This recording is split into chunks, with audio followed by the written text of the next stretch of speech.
যুগে যুগে যুগে এই কারবালার ইতিহাস কি হয়েছে, বিভিন্ন সময় পুনরাবৃত্তি হয়েছে। বর্তমানে আমাদের দেশে পুরা দেশটাই যেন কারবালায় রূপান্তরিত হয়ে গেছে। একেবারে হুবহু একই রকম অবস্থা। নিরস্ত্র নিরীহ শিক্ষার্থীদের উপরে, তাদের উপরে সরাসরি গুলি করতেছে। পেটোয়া গুন্ডা বাহিনী, পেশাদারি খুনি বাহিনী তো আছে, সরকারি বাহিনী দিয়েও ডাইরেক্ট গুলি করানো হইতেছে। কি অপরাধ? অপরাধ ওই হুসাইনি অপরাধ।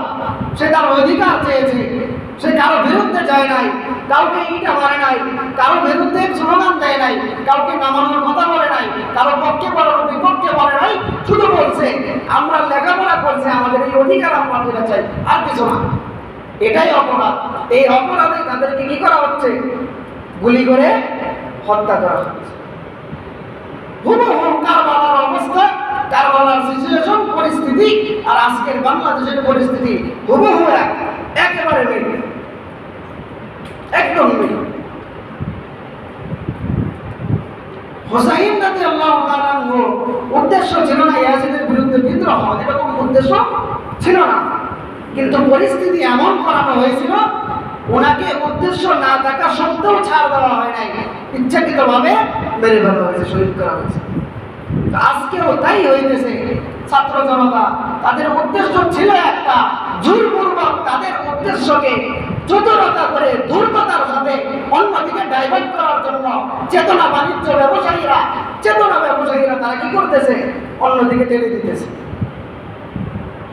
কিছু বললেই ঘুরে ঘুরে মুক্তিযুদ্ধ, স্বাধীনতার রাজাকার শব্দগুলো নিয়ে আসে। এটা তাদের বাণিজ্য, এটা তাদের ব্যবসা, এটা পুঁজি, তাদের এটা কি মূলধন। এই মূলধন দিয়ে তারা হেফাজত দমন করেছে, এই মূলধন দিয়ে তারা নবী প্রেমিকদেরকে খুন করেছে, এই মূলধন দিয়ে আজকে সাধারণ নিরীহ ছাত্র জনতাকে তারা খুন করতেছে। এটা জনগণের আজকে বোঝা উচিত, বুঝতে হবে। আজকে না বোঝার উপায় নাই, অস্পষ্টতার কোনো সুযোগ নাই, এটা জানতে হবে। তারা চাইল কি আর তাদেরকে বলল কি? চাইল অধিকার, তাদেরকে বললো রাজাকারের নাতিপুতি। মুক্তিযোদ্ধার নাতিপুতি না হইলে কি রাজাকারের নাতিপুতি হয় নাকি? এটা কেমন কথা? আশ্চর্য হওয়ার কিছু নেই যে মসজিদে এত কথা, এগুলো কেন? আর মসজিদেই সব মুমিনের সমস্যার সমাধান মসজিদ থেকেই আসবে, চেতনা মসজিদ থেকেই নিতে হবে। এইখানে যদি নিরামিষ আলোচনা হয় তো জীবনেও চেতনা জাগ্রত হবে না।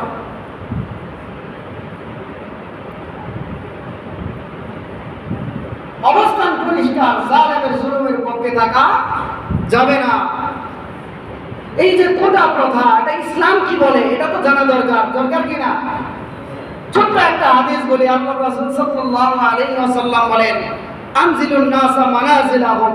এই এক হাদিসের মধ্যে দুইটা শব্দ, দুইটা বাক্য, এই দুই বাক্যের মধ্যে পৃথিবীর সমস্ত বৈষম্যের সমাধান আল্লাহ রাসূল দিয়ে দিয়েছেন।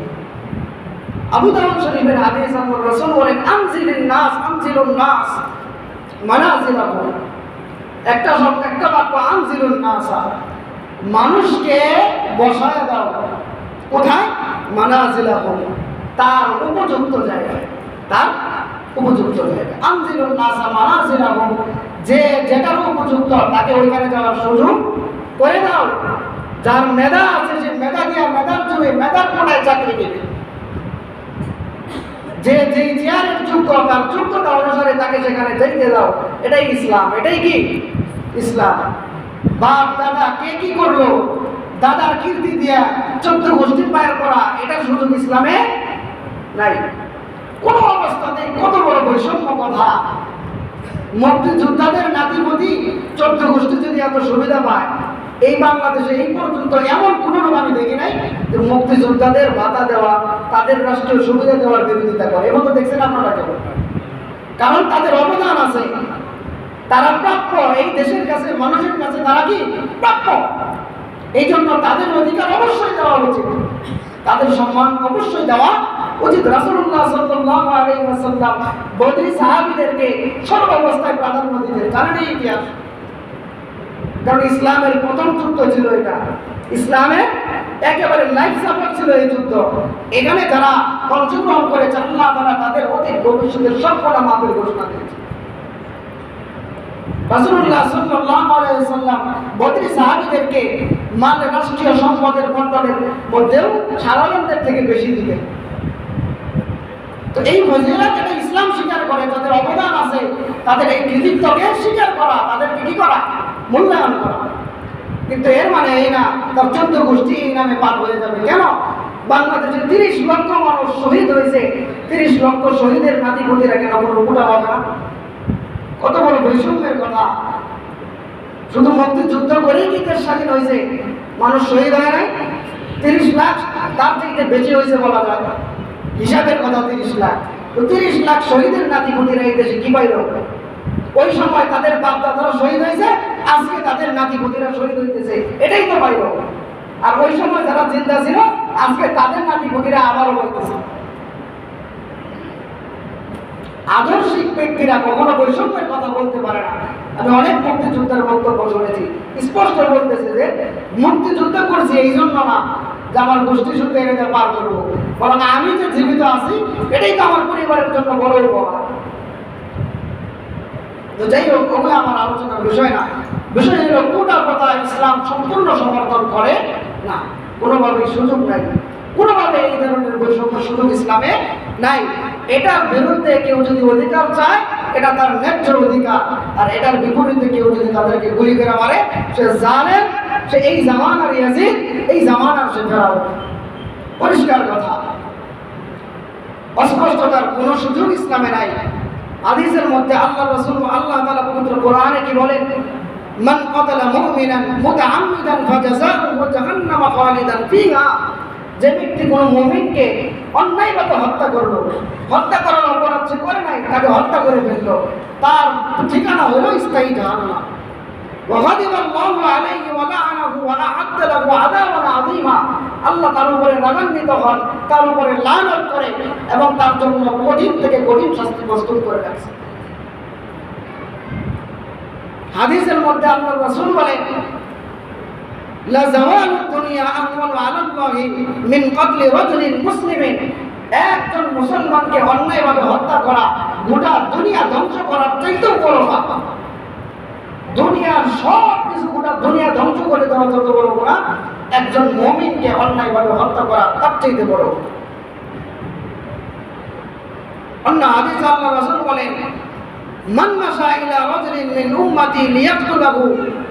যে ব্যক্তি আমার উম্মতের কোন নিরপরাধ ব্যক্তিকে হত্যা করার জন্য অগ্রসর হয়, সে পুলিশ হোক, র্যাব হোক, ছাত্রলীগ হোক, আর যেই হোক, ভারতীয় গুন্ডা হোক, ফালিয়াকুল হাকাযা। আল্লাহর রাসূল বলেন যে আমার উম্মতরা ওই ব্যক্তি সম্পর্কে এটা বলবা, কোন ব্যক্তি?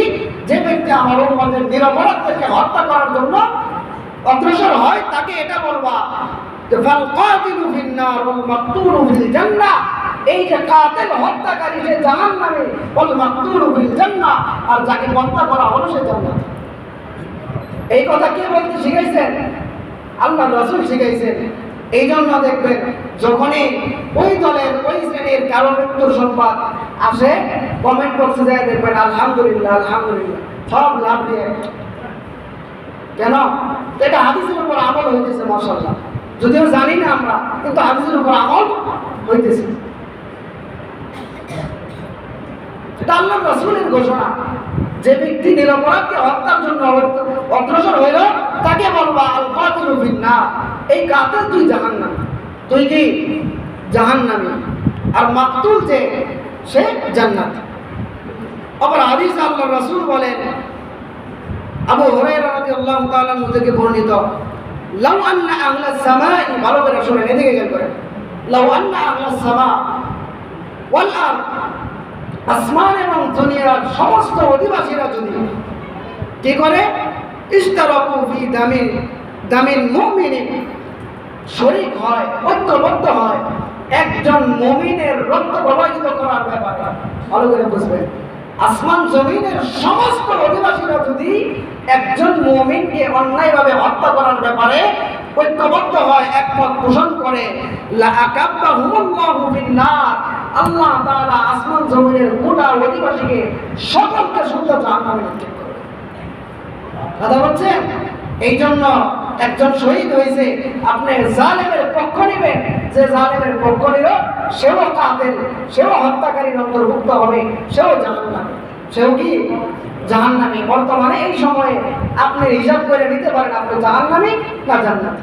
পরিষ্কার কথা, হাদিস বলছে, কোরআন বলছে, ডাউট নাই, কোনো সন্দেহ নাই, স্পষ্ট বক্তব্য কোরআন এবং সুন্নাহ। আপনি একা কেন, গোটা দলের, এই সন্ত্রাসী দলের সবাই মিলে যদি সমর্থন করে, এই সন্ত্রাসী দলের সবাইকে শুদ্ধ আল্লাহ জাহান্নামে নিক্ষেপ করবেন, কোনো সন্দেহ নাই, কোনো সন্দেহ নাই। সন্দেহ আছে নাকি কারো? কারো কোনো সন্দেহ থাকা উচিত না।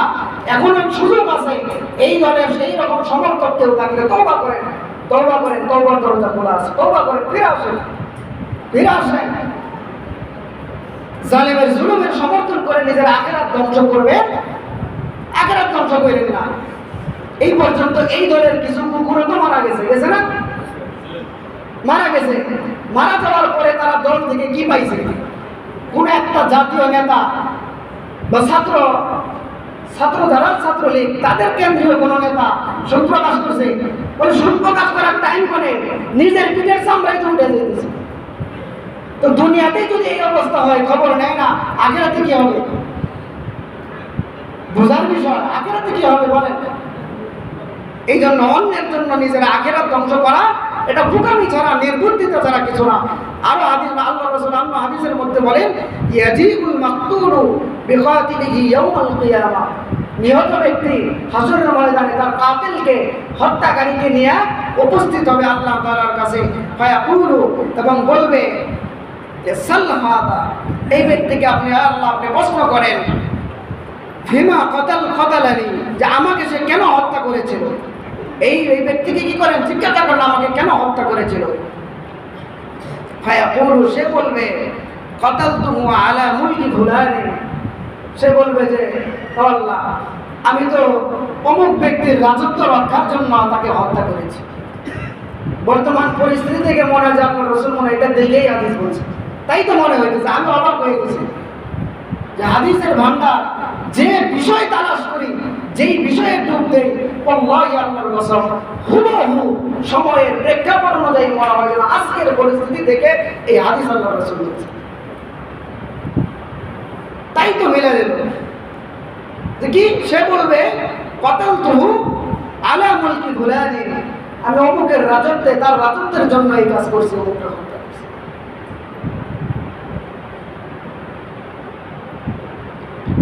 বর্ণনাকারী বলেন, ফাত্তাকিহা, অতএব সাবধান, কারো জন্য কাউকে হত্যা করা, এটার থেকে বিরত থাকা, ভয় করা, এটা খবরদার, ছাড় পাওয়া যাবে না।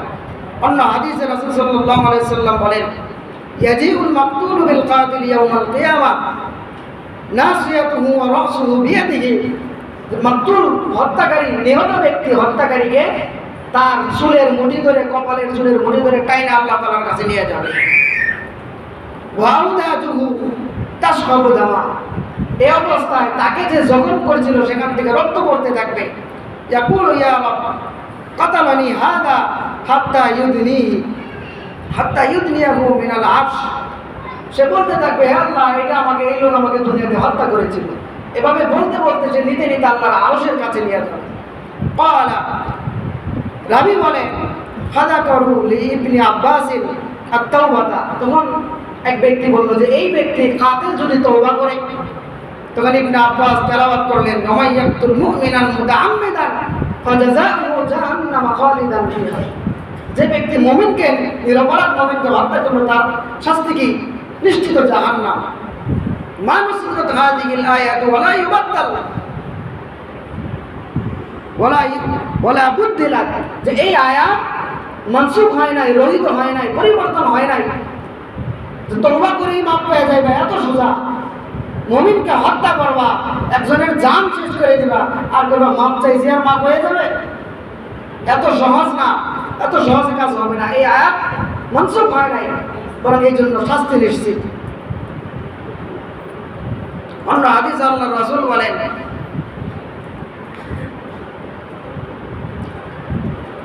রাসূল সাল্লাল্লাহু আলাইহি ওয়াসাল্লাম খুতবা দিতেছিলেন, এই সময়ে আল্লাহর রাসূল বলতেছেন খুতবার মধ্যে, কুল্লু যানবিন আসাল্লাহু আইয়াগফিরাহু আল্লাহ তাআলা প্রত্যেকটা গুনাহ ক্ষমা করবেন। ইল্লা রাজুল, কিন্তু ওই ব্যক্তিকে মাফ করবেন না ইয়াকতুলুল মুমিনা মুতাআম্মিদান, যে ব্যক্তি ইচ্ছাকৃত অন্যায়ভাবে কোনো মুমিনকে হত্যা করলো তাকে আল্লাহ মাফ করবেন না। বুঝা শুনে না যাই না বোঝে ইচ্ছাকৃত হত্যা করবে তাকে আল্লাহ মাফ করবেন না। আবির রাজুল ইয়ামুতু কাফিরান, আর কাফির হয়ে মরলে তাকে মাফ করবেন। অন্য হাদিসে বলেন মিন শাররিন নাসি মানজিলাতান ইনদাল্লাহি ইয়াউমাল কিয়ামাহ আবদুন আযহাবা আখিরাতাহু বিদুনিয়া গায়রিহি। তো মানুষের মধ্যে সবচাইতে নিকৃষ্ট, সবচাইতে পুরা কপাল ওই ব্যক্তি যে অন্যের দুনিয়া রক্ষায় নিজের আখিরাত ধ্বংস করে। কথা বুঝছেন? যে আরেকজনের গতি রক্ষায় নিজের আখিরাত ধ্বংস করে, যে অন্যের দুনিয়ার জন্য আরেকজনের দুনিয়ার স্বার্থ রক্ষায় নিজে কি করে কাতিল হয়, হত্যাকারী হয়, জালেম হয়, তার চাইতে নিকৃষ্ট পুরা কপাল হাসরের ময়দানে আর কেউ হবে। অন্য হাদিস আল্লাহ রাসূল আরো বলে সিবাবুল মুসলিমি ফুসুকুন ওয়া কিতালুহু কুফরুন, প্রসিদ্ধ হাদিস। মুসলমানকে গালি দেওয়া ফাসিকি, হত্যা করা কুফর। হত্যা করা কি? এখন অনেকে এটা বলতে পারেন, আমরা মনে করতে পারি কি ছাত্ররাও তো কি করছে, তাদের পিঠে নিতে গণপিঠে নিতে দু একজন মারা গেছে, এটার কি অবস্থা? তারাও তো মারছে। আল্লাহ তাআলা এগুলোর বিধানও আলোচনা করে দিয়েছেন। উযিনা লিল্লাযীনা ইউকাতালুনা বিআন্নাহুম যুলিমু ওয়া ইন্নাল্লাহা আলা নাসরিহিম লাকাদির। সূরা আল হাজর 39 নং আয়াত আল্লাহ তাআলা বলেন উযিনা, অনুমতি দেওয়া হলো। এটা হুবহু আমি অনুবাদ করতেছি, আমার কোনো দোষ না। আল্লাহ বলছেন উযিনা, অনুমতি দেওয়া হলো কাদেরকে? লিল্লাযীনা ইউকাতালুনা, যাদের সাথে যুদ্ধ বাজায় দেওয়া হয়েছে, যাদেরকে হত্যা করা হইতেছে, তাদেরকে অনুমতি দেওয়া হলো কিসের? প্রতিরোধ যুদ্ধের, প্রতিরোধ করা। বিআন্নাহুম যুলিমু, কেন? কারণ তাদের উপরে জুলুম করা হয়েছে। তাদের উপরে, অর্থাৎ কারোর উপরে যদি জুলুম করা হয়, অন্যায়ভাবে তাদেরকে মারতে আসে, হত্যা করতে আসে, সে তার নিজের জান রক্ষার্থে প্রতিরোধ করতে পারে।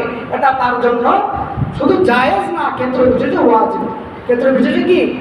ওয়াজিব এবং ফরজ। ওয়া ইন্নাল্লাহা আলা নাসরিহিম লাকাদির। আল্লাহ তাআলা তো জানেন যুগে যুগে মাজলুমরা নিরস্ত্র হয়, যুগে যুগে মাজলুমরা অস্ত্রহীন হয়, তাদের সংখ্যা কম থাকে। আল্লাহ তাআলা বলে দিয়েছেন ওয়া ইন্নাল্লাহা আলা নাসরিহিম লাকাদির। ভয়ের কিছু নাই, মাজলুমরা প্রতিরোধ করতে পারে, তাদের অধিকার আছে, এটা আমি জায়েজ করলাম। আর ওয়া ইন্নাল্লাহা আলা নাসরিহিম লাকাদির, নিশ্চয়ই আল্লাহ তাআলা মাজলুমদের সাহায্যের ব্যাপারে যথেষ্ট। তাদের বোঝা গেল মাজলুমরা যদি ঐক্যবদ্ধ হয়ে জুলুমের মোকাবেলা করে, মাজলুমের বিজয় সুনিশ্চিত, এটা আল্লাহর পক্ষ থেকে পাইছে।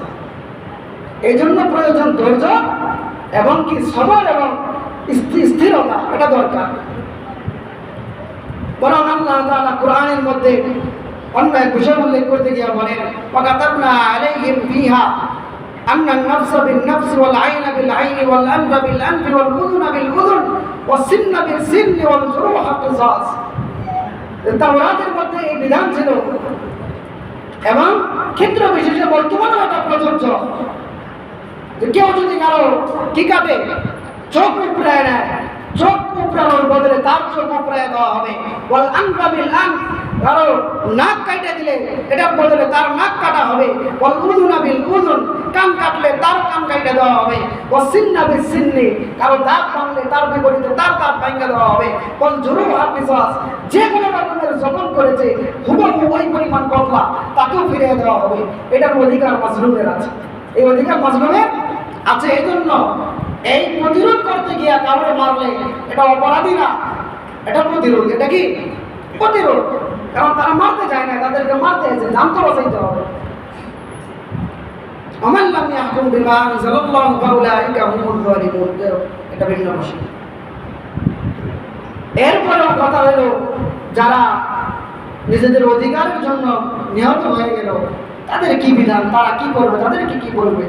ইসলাম বলে নিজের অধিকার চাওয়ার জন্য যে শহীদ নিহত হইল সে শহীদ। আল্লাহর রাসূল বলেন মান কুতিলা দুনা মালিহি ফাহুয়া শাহীদুন, নিজের সম্পদ রক্ষায় যে নিহত হয়ে গেল সে শহীদ। ওয়া মান কুতিলা দুনা আহলিহি আও দুনা দামিহি আও দুনা দীনিহি ফাহুয়া শাহীদ।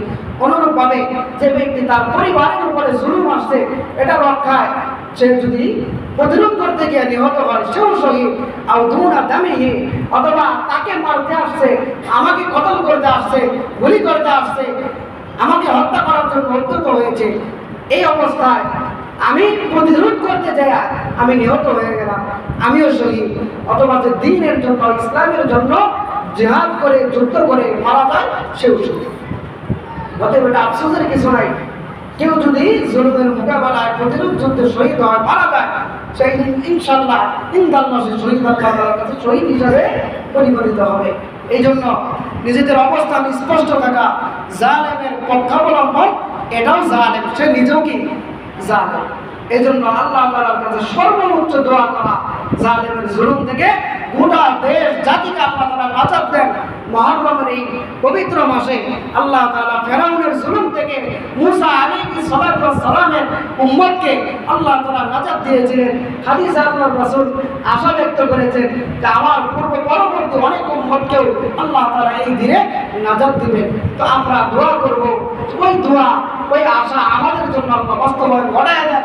আমাদেরকেও এই জালেম থেকে, গোটা দেশকে, মাজলুম থেকে আল্লাহ জালেমের জুলুম থেকে হেফাজত করেন। আমিন।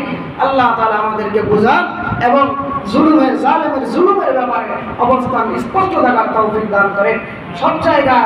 সব জায়গায় নিরামিষ গুলালগিরি চলে না। কিছু জায়গায় গুলালগিরি করলেও ঈমান থাকবে না, পরিষ্কার কথা। কিছু জায়গায় গুলালো হইলেও কি জালেমের কাতারে তারা হিসেবে আসল ময়দানে, এটা মনে রাখবেন। আল্লাহ তাআলা আমাদেরকে বুঝান, আমলের তৌফিক দান করেন।